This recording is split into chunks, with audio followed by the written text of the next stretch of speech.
Good morning, students. Myself Himanshu. Yesterday we started the last chapter of the book Moments. Title is The Beggar. Today we continue the story. Next, he saw the pseudo teacher seat himself on a log. इसके बाद Sergei ने क्या देखा? उस pseudo teacher, नकली teacher को एक log, एक बड़े से लट्ठे के ऊपर बैठे हुए देखा and become lost in thoughts with his red cheeks resting on his feast बोलते हैं मुट्ठी को, हाथों की जो मुट्ठियाँ होती हैं, अपने लाल जो गाल थे उनको अपनी मुट्ठियों पर टिकाकर किसी विचार में खोए हुए देखा. The woman flung down an axe at his feet. जो ओल्गा थी उसकी कुक, उसने एक कुलाड़ी जो थी उसके पैरों में फेंकी. स्पैट एंग्रली, गुस्से से थूका. And judging from the expression of her lips, और दूर से जैसा कि सरगई देख रहा था खिड़की में से, तो जज किया उसके होंठों के मूवमेंट से. बिगिन टू स्कॉल्ड हिम, उसको डांटने लगी. The beggar irresolutely pulled a billet of wood. बड़े अनमने मन से बैगर ने एक लकड़ी का टुकड़ा उठाया, अपनी तरफ खींचा. And set it up between his feet, और अपने पैरों के बीच में सेट किया, उसको एडजस्ट किया. And tapped it feebly with the x, और बड़े ही कमज़ोर तरीके से उसने कुलाड़ी का उस पर वार किया. The billet wavered, proper force नहीं था इसलिए वो हिला इधर उधर एंड फेल डाउन, नीचे गिर गया. The beggar again pulled it to him, वापस खींचा उसको. Blew on his freezing hand, अपने ठंडे हाथों के ऊपर अपने मुंह से फूंक मारी थोड़ी गर्माहट देने के लिए. And tapped it with his axe cautiously, और ध्यानपूर्वक कुलाड़ी को वापस उस बिलेट पर, उस लकड़ी के ऊपर प्रहार किया. एज इफ, मानो कि afraid of hitting his overshoes, मानो वो डर रहा हो कि वो जो एक्स है उसके, कुलाड़ी जो है उसके ओवर शूज़ पे ना लग जाए, और कटिंग ऑफ हिज फिंगर, या उसकी उंगली ना कट जाए. The stick of wood again fell to the ground. वो लकड़ी जो थी जिस पर उसने टैपिंग करी थी वो वापस ज़मीन पर गिर गई, मतलब कटी नहीं. Sergei anger had vanished. Sergei का जो एंगर था, गुस्सा था, वो समाप्त हो गया. And now begin to feel a little sorry, और थोड़ा वो दुख महसूस करने लगा. And ashamed of himself for having set a spoiled, drunken, perhaps sick man to work at manual labor in the cold. और उसको थोड़ी सी शर्मिंदगी महसूस हुई अपने लिए कि भाई उसने एक दुखी, शराब पिए हुए और शायद बीमार आदमी को इतनी कोल्ड में, ठंड में मैनुअल लेबर, इतना कठोर काम करवाया. An hour later Olga came in, 1 घंटे के बाद ओल्गा आई. And announce that the wood had all been chopped, कि सारी लकड़ियाँ काट दी गई हैं. तो सरगई ने कहा good, give him half rouble, उसको आधा रूबल दे दो. Said Sergei. If he wants to, और अगर वो चाहता है तो ही कैन कम बैक, वो वापस आ सकता है. And cut would on the first day of each month, महीने की पहली तारीख को आकर हमारे लिए लकड़ियाँ काट सकता है. We can always find work for him, हम उसके लिए हमेशा कोई ना कोई काम ढूंढ के रखेंगे.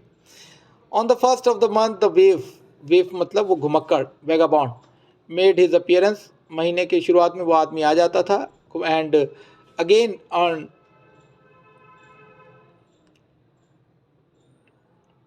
हाफ रूबल, और वापस उसने आधा रूबल कमाया वहाँ से. Although he could बेयरली stand on his leg, हालांकि वो अपनी टांगों पर मुश्किल से ही खड़ा हो पाता था. From that day on he often appeared in the yard, उस दिन से वो अक्सर वहाँ उस घर के आंगन में आने लगा. Every time work was found for him, हर बार उसके लिए काम ढूंढा जाता था.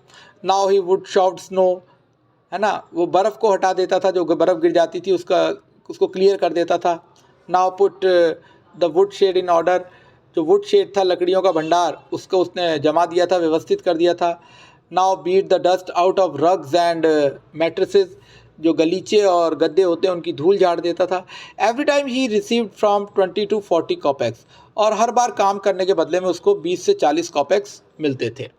And once even a pair of old trouser were sent out to him, और एक बार तो उसको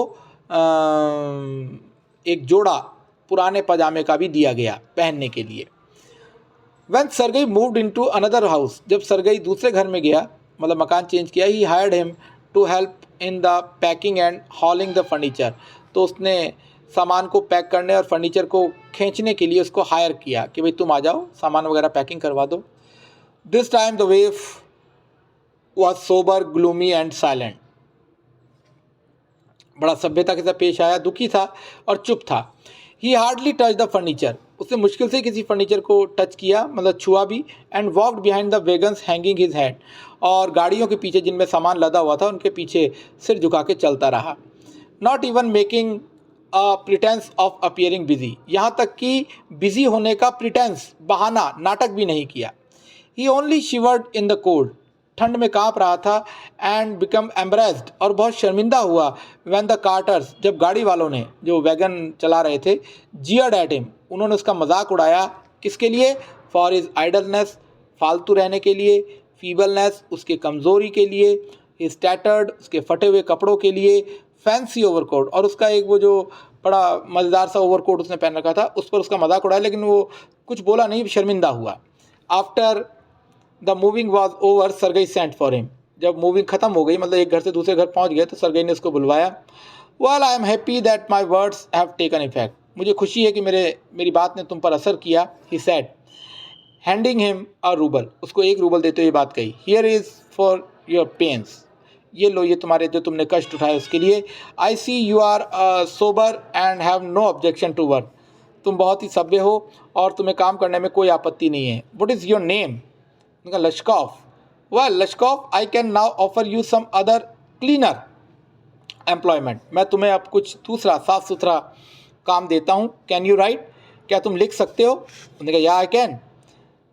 then take this letter to a friend of mine tomorrow, ये लेटर कल मेरे एक दोस्त के पास ले जाना। And you will be given some copying to do, और तुम्हें इसकी कुछ नकल करने को दी जाएगी। वर्क हार्ड, कठिन मेहनत करो। डोंट ड्रिंक, शराब मत पियो। एंड रिमेंबर, और याद रखो, what I have said to you, जो भी मैंने तुम्हें कहा है। Goodbye. Pleased at having put a man on right path, इस बात से खुश होकर कि उसने एक आदमी को सही रास्ते पे ला दिया है। Sergei tapped Lushkoff kindly on the shoulder, Lushkoff को बड़े प्यार से शोल्डर पे थपथपाया। And even gave him his hand at parting, और विदा होते हुए उससे हाथ मिलाया। Lushkoff took the letter and from that day, और उस दिन से forth came no more to the yard for work, वो उस यार्ड में, उस आंगन में दोबारा काम करने के लिए नहीं आया। 2 years went by, इस बात को 2 साल बीत गए। Then one evening as Sergei was standing at the ticket window of a theater, Sergei एक थिएटर की, जो नाटक जहाँ पर स्टेज किए जाते हैं, उसकी टिकट विंडो के पास खड़ा था। पेइंग फॉर ए सीट, अपनी सीट के लिए भुगतान करने के लिए। ही noticed a little man beside him, उसने देखा कि एक छोटा सा आदमी, हाइट पे कम, जिसकी हाइट कम हो, उसके बगल में खड़ा है। Coat with a coat collar of curly fur, जो सलवटों वाला रेशेदार कॉलर पहने हुए कोट पहने हुए एक आदमी जो है छोटा सा, उसके बगल में खड़ा है। And worn sealskin cap, seal एक समुद्री जानवर होता है, उसकी चमड़ी की बनी हुई कैप पहने हुए एक छोटा सा आदमी उसके बगल में खड़ा है। उसने नोटिस किया सरगई ने। This little individual timidly asked the ticket seller, इस व्यक्ति ने शर्माते हुए टिकट सेलर से अपनी सीट के लिए कहा, in the gallery, and paid for it in copper coins, और कॉपर कॉइन्स में भुगतान किया। तो वो उसको पहचान गया, उसने कहा लश्कॉफ, इज दैट यू? सरगई ने कहा ये बात। Cried Sergei, recognising in the little man his farmer would chopper, उस छोटे से आदमी में अपने पुराने वो वुड चॉपर को पहचानते, उसने कहा अरे लश्कॉफ, ये तो तुम हो। How are you, what are you doing, how is everything with you, मतलब हाल चाल पूछा, कहाँ हो, क्या कर रहे हो? उसने कहा ऑल राइट, सब ठीक है। I am a notary now, अब मैं नोटेरी बन गया हूँ। नोटेरी जो है एक पोस्ट होती है कोर्ट में, जो कि प्राइवेट डॉक्यूमेंट्स को वेरीफाई करती है और उनको अटेस्ट करते हैं, सील सिग्नेचर करता है वो आदमी। तो मैं अब नोटेरी हो गया हूँ। And I am paid 35 roubles a month, और मुझे महीने के 35 रूबल जो है पेमेंट मिलता है। ओके स्टूडेंट्स, तो यहाँ तक हमारी ये स्टोरी कंप्लीट होती है। नेक्स्ट क्लास में हम इस स्टोरी को कंप्लीट करेंगे, और नेक्स्ट क्लास में हम इसके क्वेश्चंस भी डिस्कस करेंगे। Thanks for watching the video. Good bye.